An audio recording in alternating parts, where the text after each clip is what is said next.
Friends, हमने अपने पिछले लेक्चर में परिसंचरण तंत्र के विषय में पढ़ा। परिसंचरण तंत्र के विषय में पढ़ा, रेगुलेटरी सिस्टम के विषय में।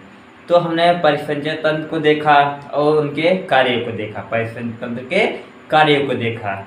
और इसमें मुख्य रूप से परिवहन के लिए, परिसंचरण तंत्र के लिए तरल की आवश्यकता होती है, तरल पदार्थों की आवश्यकता होती है। जिसमें से हमने देखा, पहला देखा दो प्रकार के होते तरल।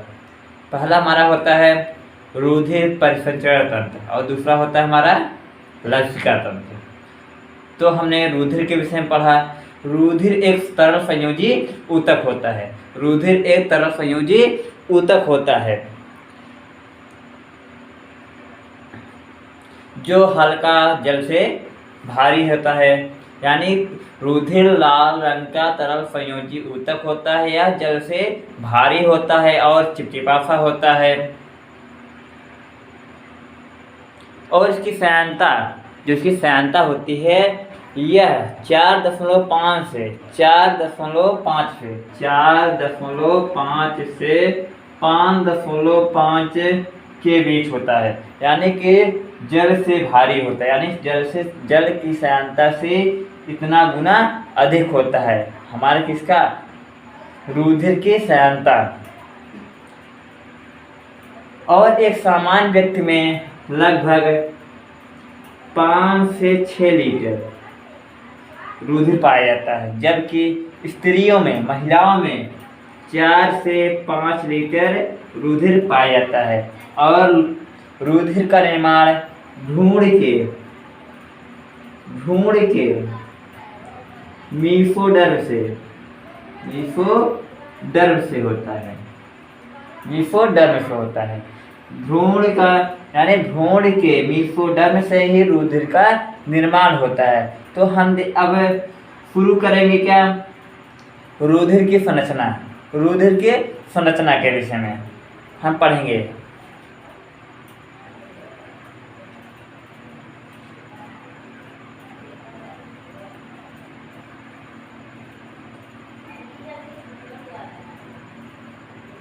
स्ट्रक्चर ऑफ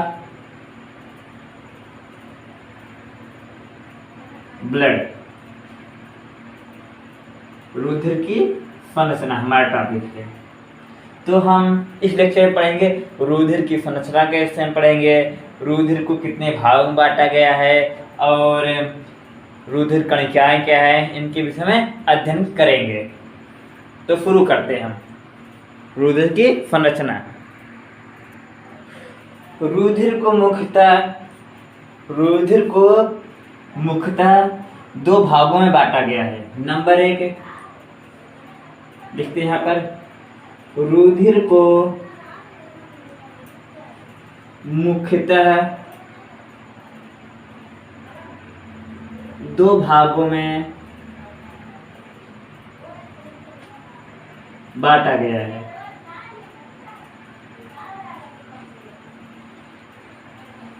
रुधिर को मुख्यतः 2 भागों में बांटा गया है। पहला हमारा आता है रुधिर का प्लाज्मा,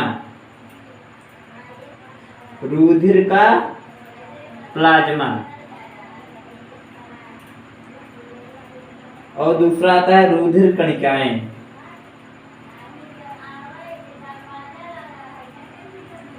रुधिर की कणिकाएं या रुधिर कणिकाएं, इसमें लिखते हैं रुधिर कणिकाएं।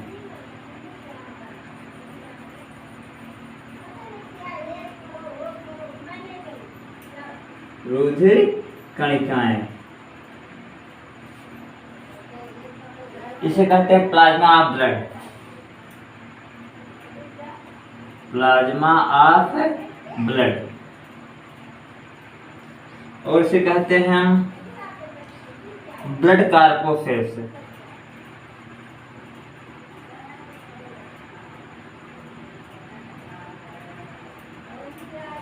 ब्लड कार्पोसेल्स कहते हैं रुधिर कणिकाएं। तो हम शुरू करते हैं रुधिर प्लाज्मा के विषय में। शुरू करते हैं। सबसे पहले पढ़ेंगे हम क्या, रुधिर प्लाज्मा।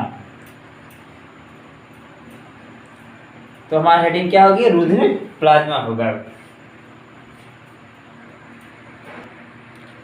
रुधिर की संरचना में रुधिर को मुख्यतः दो भागों में बांटा गया है। नंबर 1 हमारा होता है रुधिर का प्लाज्मा होता है, नंबर 2 रुधिर कणिकाएं होती हैं।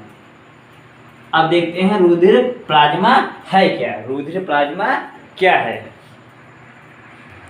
तो हमारी पहली हेडिंग क्या होगी, रुधिर का प्लाज्मा।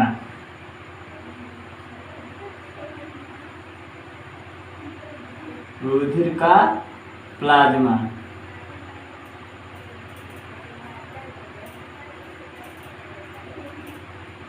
रुधिर का प्लाज्मा, तो हम देखते हैं रुधिर प्लाज्मा है क्या।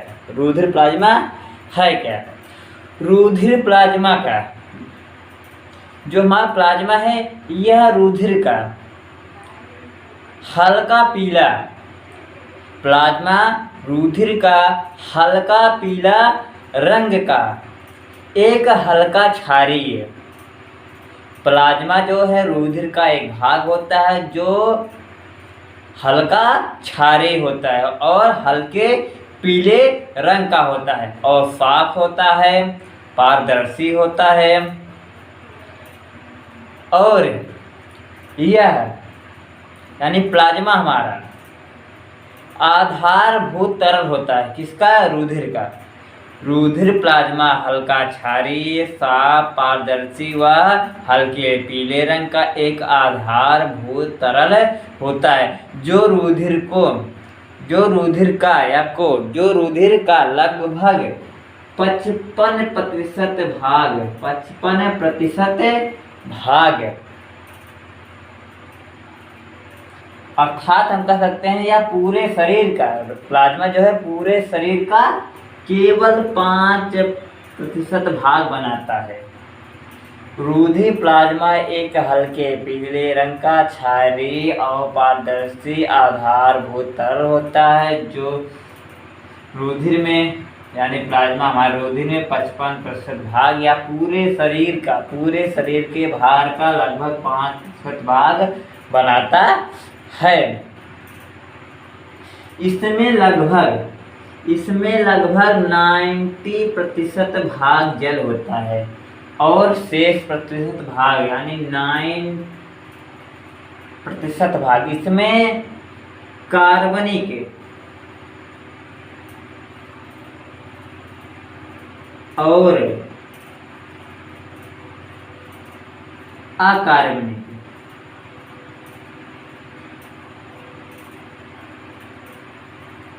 पदार्थ पाया जाता है। इसमें लगभग 9% भाग कार्बनिक और अकार्बनिक पदार्थ पाया जाता है, जिसमें से हमारा अकार्बनिक पदार्थ हमसे आता है NaCl, sodium chloride, sodium bicarbonate NaHCO3, sodium bicarbonate यह क्या है, अकार्बनिक पदार्थ है। और साथ साथ इसमें कुछ लवण होते हैं, जैसे हमारा होता है मैग्नीशियम,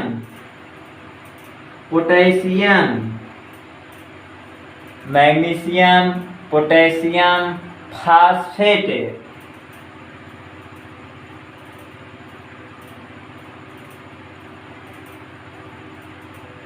और इसके साथ साथ सल्फेट हो गया, डाइकार्बोनेट हो गया और आयोडाइड हो गया, ये सभी पाए जाते हैं। यानी कार्बनिक पदार्थ में क्या हमारे NaCl, K, NaHCO3, Mg, iodide, bicarbonate, sulphate, ये सब अकार्बनिक पदार्थ इसमें पाए जाते हैं प्लाज्मा में।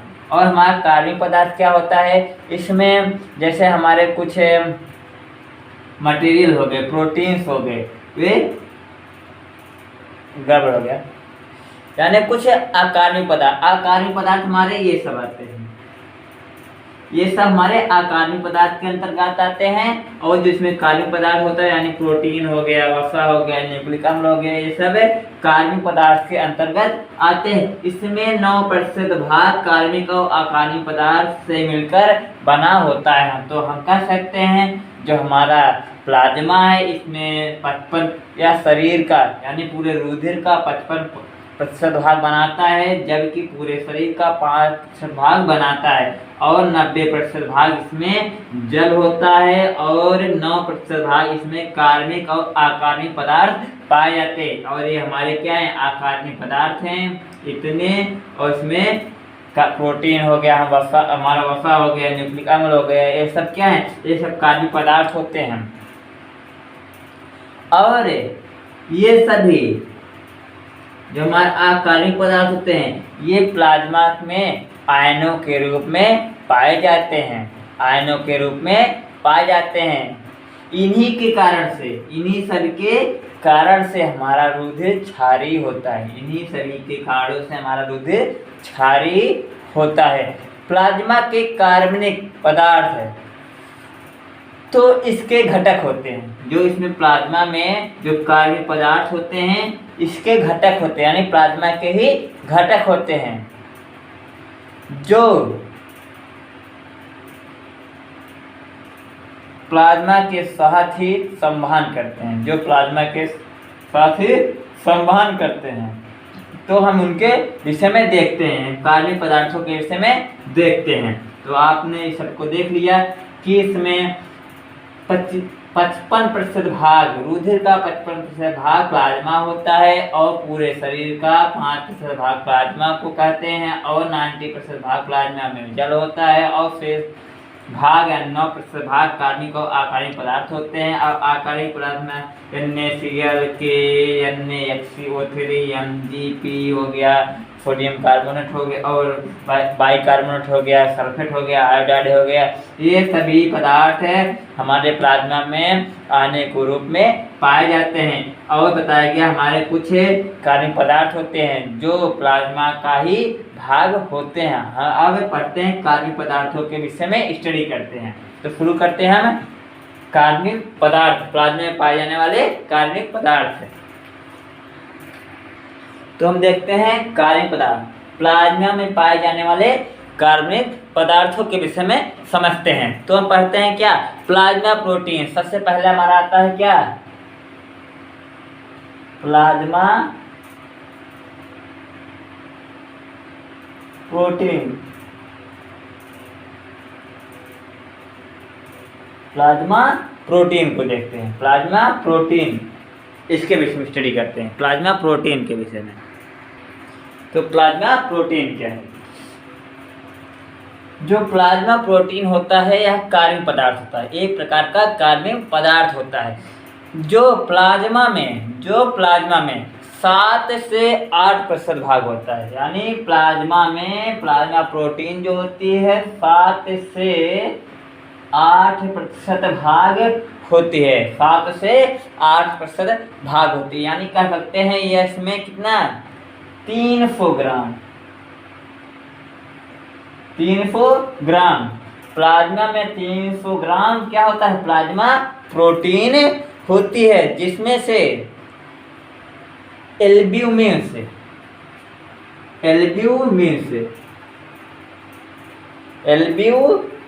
कहते हैं इसे, एल्ब्यूमिन। हमारा एक क्या है, पहला एल्ब्यूमिन, यह प्लाज्मा प्रोटीन है, और दूसरा आता है हमारा ग्लोब्यूलिन्स, ग्लोब्यूलिन्स है।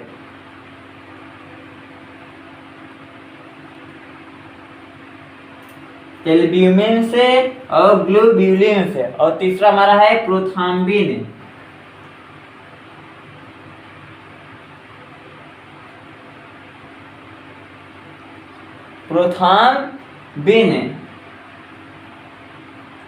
और तीसरा हमारा है फाइब्रिनोजन,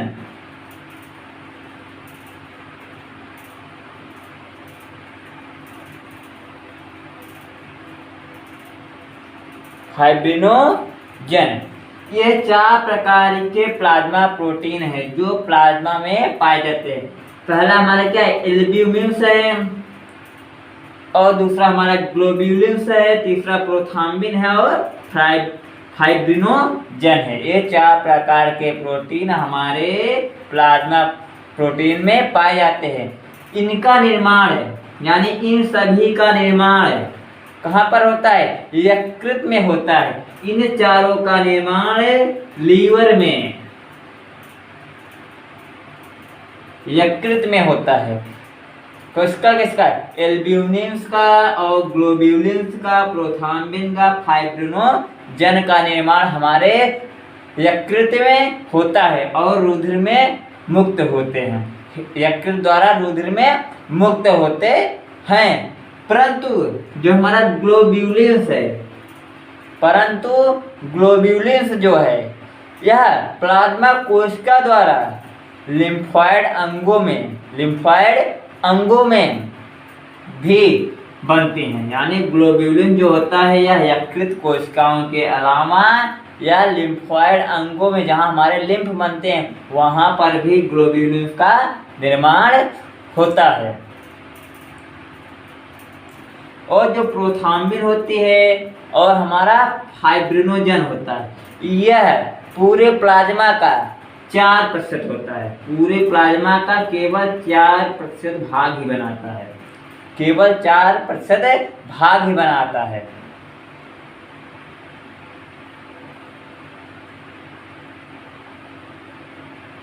और कुछ इसमें जो हमारे एंजाइम्स होते हैं, यानी कुछ प्लाज्मा में कुछ हमारे उत्प्रेरक एंजाइम होते हैं। उत्प्रेरक प्रोटीन का या उत्प्रेरक एंजाइम होते हैं जो हमारे शारीरिक क्रियाओं को नियंत्रित करते हैं। तो हमने क्या पढ़ा पहले? सबसे पहले पढ़ा प्लाज्मा प्रोटीन के विषय में पढ़ा। तो प्लाज्मा प्रोटीन जो है यह रुधिर का 7 से 8% भाग बनाता है और भार में 300 ग्राम। और इसमें मुख्य रूप से एल्ब्यूमिन होता है, ग्लोब्यूलिन्स होता है, प्रोथ्राम्बिन होता है और फाइब्रिनोजन होता है। इनका निर्माण लीवर में होता है और प्रोथ्राम्बिन और फाइब्रिनोजन जो है यह पूरे प्लाज्मा का 4% ही भाग बनाता है। और ग्लोब्यूलिन जो है यह यकृत के अलावा हमारे लिम्फॉइड अंगों में ही बनते हैं, जहाँ हमारे लिम्फ बनते हैं वहाँ पर भी बनते हैं। जो एल्ब्यूमिन्स होता है यह सबसे छोटी होती है, किंतु यह सबसे अधिक मात्रा में होती है। और जो हमारा ग्लोब्यूलिन्स है यह बड़ा होता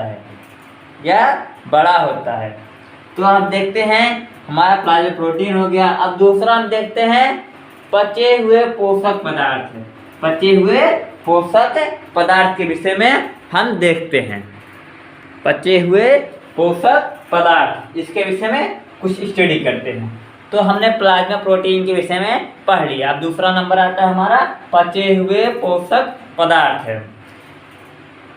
जो हमारा प्लाज्मा होता है उसमें हमारा ग्लूकोज होता है, वसा होता है, वसीय अम्ल होते हैं, ग्लिसरॉल होता है, न्यूक्लियोसाइड होते हैं और एमिनो अम्ल होता है, विटामिन होता है, फास्फोलिपिड्स होते हैं और कोलेस्ट्रॉल आदि सब पाए जाते हैं, जिन्हें शरीर की सारी कोशिकाओं को आवश्यकता अनुसार पूर्ति की जाती है और आवश्यकता अनुसार रुधिर द्वारा ले जाया जाता है। तो क्या बताया गया?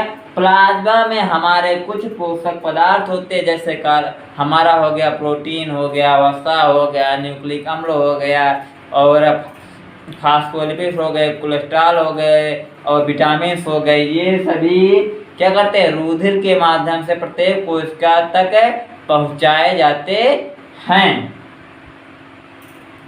बात ठीक है ना? अब तीसरा देखते हैं। तीसरे नंबर पे क्या आता है? तीसरे नंबर आता है उत्सर्जी पदार्थ है।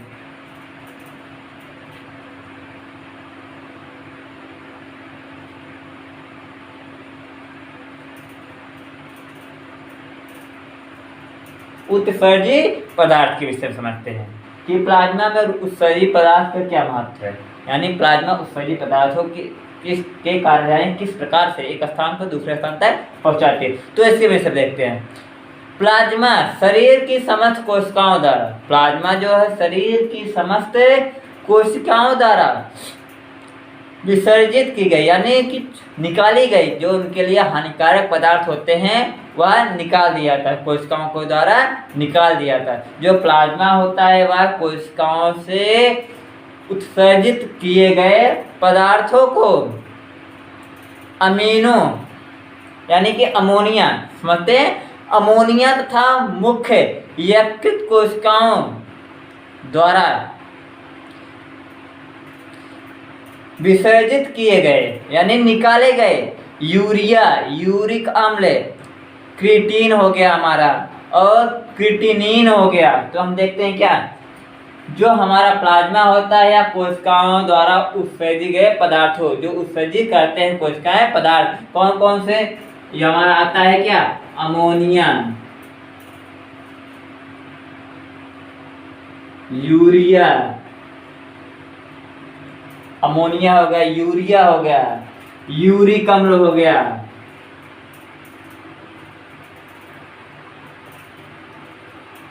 और तीसरा हमारा है क्रिएटिन हो गई,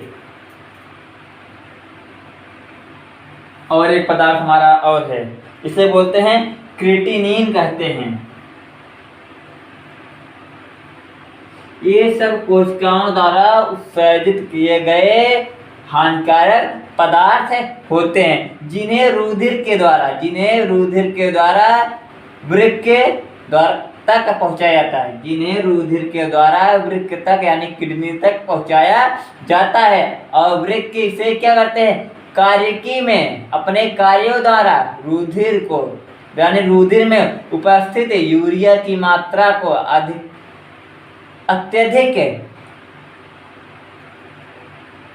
यानी कि जो हमारे रुधिर में ये सब हानिकारक पदार्थ है वृक्क इन्हें छान करके अलग कर देता है, और इस कंडीशन को कहते हैं यूरीमिया कहते हैं, यूरीमिया।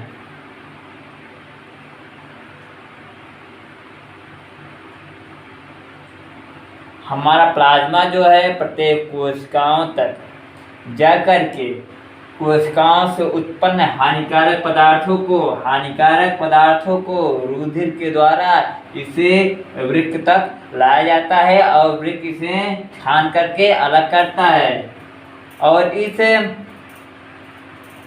दशा को हम कहते हैं क्या, यूरीमिया कहते हैं। इस दशा को हम यूरीमिया कहते हैं, यानी कि जब रुधिर में हानिकारक पदार्थों की मात्रा बढ़ जाती है तो इस दशा को हम यूरीमिया कहते हैं। जब रुधिर में, तो हम लिख लेते हैं क्या, जब रुधिर में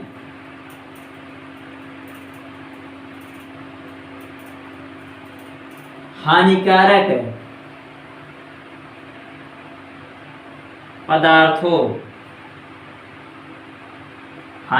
पदार्थों जैसे एग्जाम्पल के लिए ये सभी यूरिया, अमोनिया, यानी अमोनिया को यूरिया में बदला जाता है, ये छोड़ देते हैं, अमोनिया नहीं लिखते, तो देखते हैं यूरिक अम्ल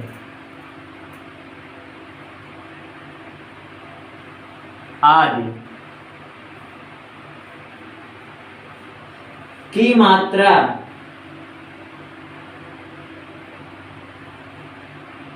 बढ़ जाती है।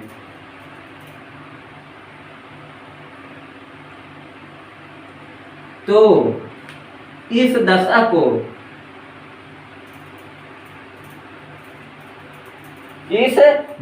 को यूरीमिया कहते हैं, यूरीमिया कहते हैं।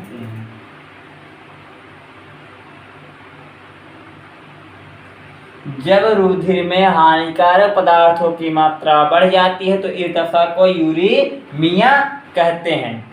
तो हमने पढ़ लिया उत्सर्जित पदार्थ के विषय में पढ़ ली। अब देखते हैं हार्मोन्स के विषय में। जो हमारा प्लाज्मा होता है यह अंतःस्रावी ग्रंथियों द्वारा उत्पन्न हार्मोन को उचित कोशिकाओं तक पहुंचाता है, जो कोशिकाओं की क्रिया को परिवर्तित करते हैं, यानी कि धीमी है तो तेज करती है, तेज है तो धीमी करती है, यानी नियंत्रित करती है।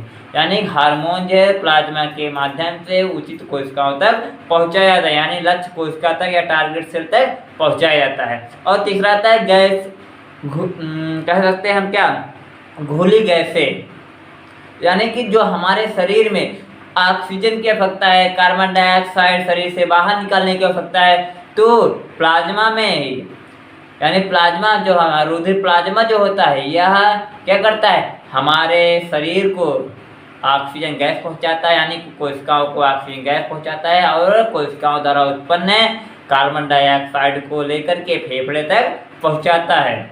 तो ये कार्य हो गया। और सुरक्षात्मक कार्य, यानी कुछ सुरक्षा करते हैं, यानी कि जो हमारे रुधिर होते हैं इसमें एंटीबॉडी पाई जाती है, जो शरीर में आए हुए, बाहर से आए हुए रोगाणुओं को नष्ट करते हैं, मारने का कार्य करते हैं। और जैसे हम देखते हैं कुछ हमारे पदार्थ है, जैसे लाइसोजाइम हो गया, हमारा हो गया लाइसोजाइम, लाइसोजाइम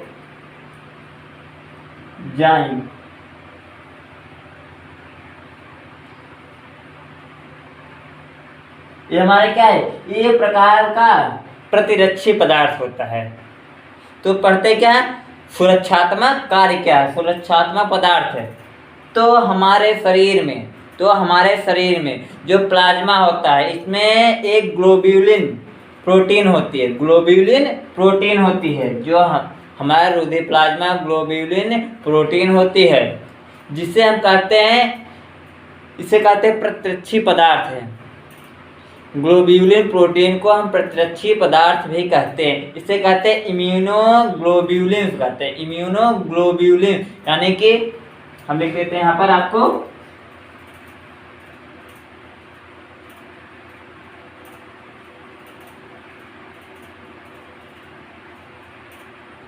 इम्यूनोग्लोब्यूलिन कहते हैं,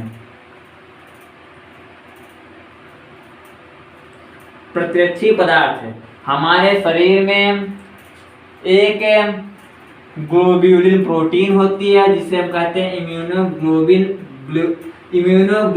कहते हैं, या प्रतिरक्षी पदार्थ कहते हैं, जो बाहर से आए हुए हानिकारक पदार्थों, जैसे लाइसोजाइम हो गया हमारा, और हो गया पोपरडीन हो गया, और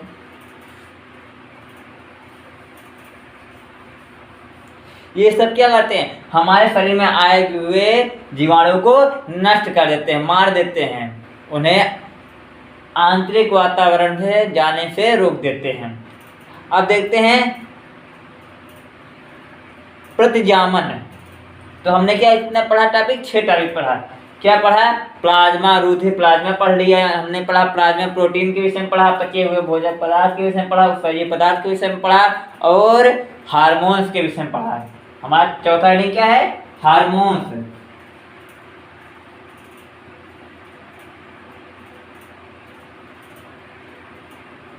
और 5वां हमने क्या देखा, घुली गैसें,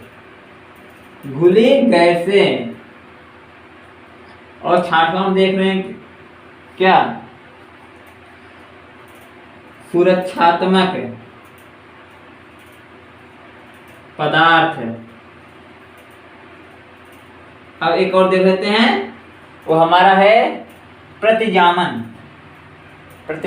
इसे देख लेते हैं। हाँ, प्रतिजामन,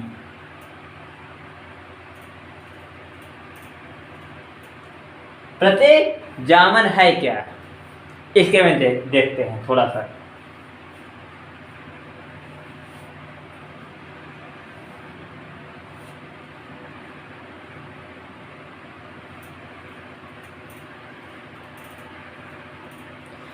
कुछ ऐसे पदार्थ होते हैं जो रुधिर को प्रतिजामन, यानी कि जमने से रोकना, यानी क्या है, जमने से रोकना।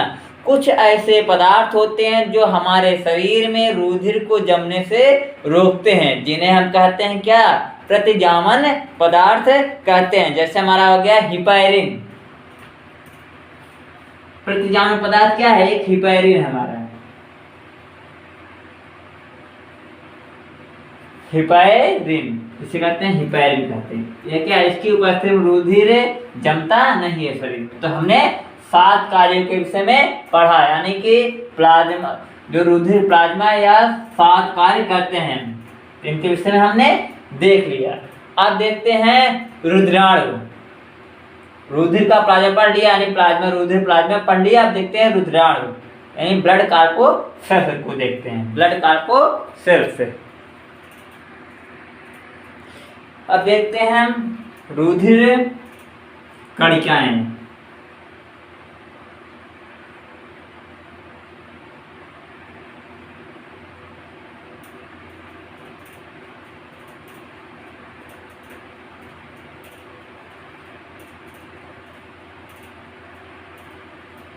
ब्लड कार्पोसेल्स, कार्प्यूसेल्स, कार्प्यूसेल्स।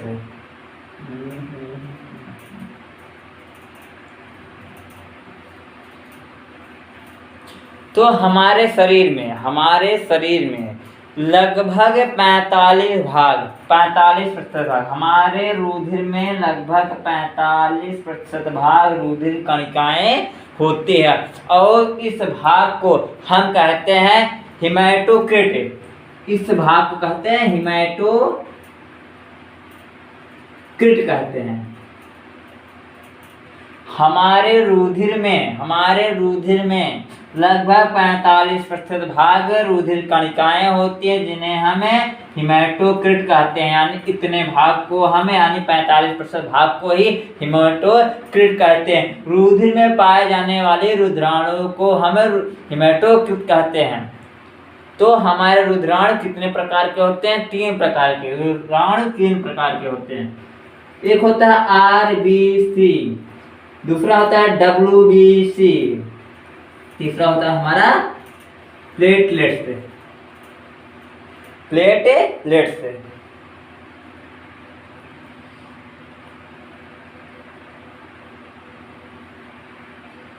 प्लेटलेट्स हो गया हमारा। तो आरबीसी कहते हैं रेड ब्लड कार्पोसेल्स,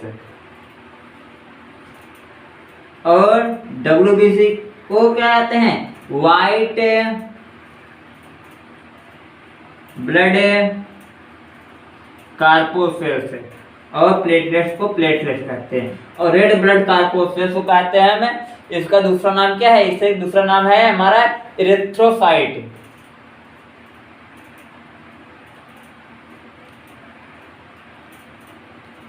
इसे हम इलेक्ट्रोसाइट भी कहते हैं। और हमारा आता है, हमारा दूसरा है WBC, व्हाइट ब्लड कार्पोसेल्स कहते हैं, ल्यूकोसाइट्स कहते हैं।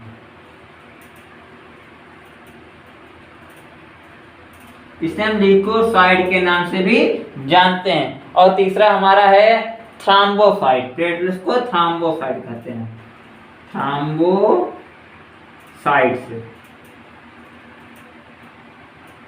तो हमारे शरीर में रुद्राणु 3 प्रकार के होते हैं, आरबीसी, डब्ल्यूबीसी, प्लेटलेट्स। तो रेड ब्लड कार्पोसेल्स कहते हैं इसे बोलते हैं व्हाइट ब्लड कार्पोसेल्स, और प्लेटलेट्स कहते हैं। आरबीसी का दूसरा नाम एरिथ्रोसाइट्स हो गया, डब्ल्यूबीसी का दूसरा नाम ल्यूकोसाइट्स हो गया, प्लेटलेट्स का दूसरा नाम थ्रोम्बोसाइट्स हो गया। तो हमारे रुधिर में रुधिर कणिकाएं लगभग 45 भाग, 45 यानी 45% भाग बनाती है।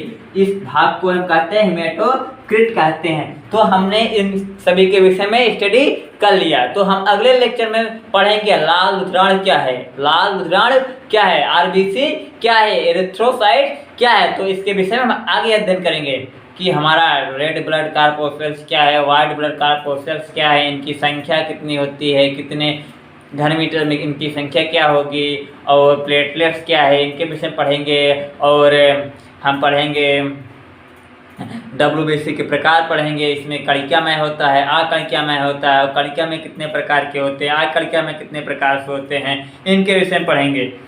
तो हम अगले लेक्चर में क्या पढ़ेंगे? लाल रुद्राणुओं के के विषय में, लाल ऊतक को यानी कि आरबीसी के विषय में या एरिथ्रोसाइट्स के विषय में स्टडी करेंगे। तो इसे हम अच्छे से एक बार देख लेंगे।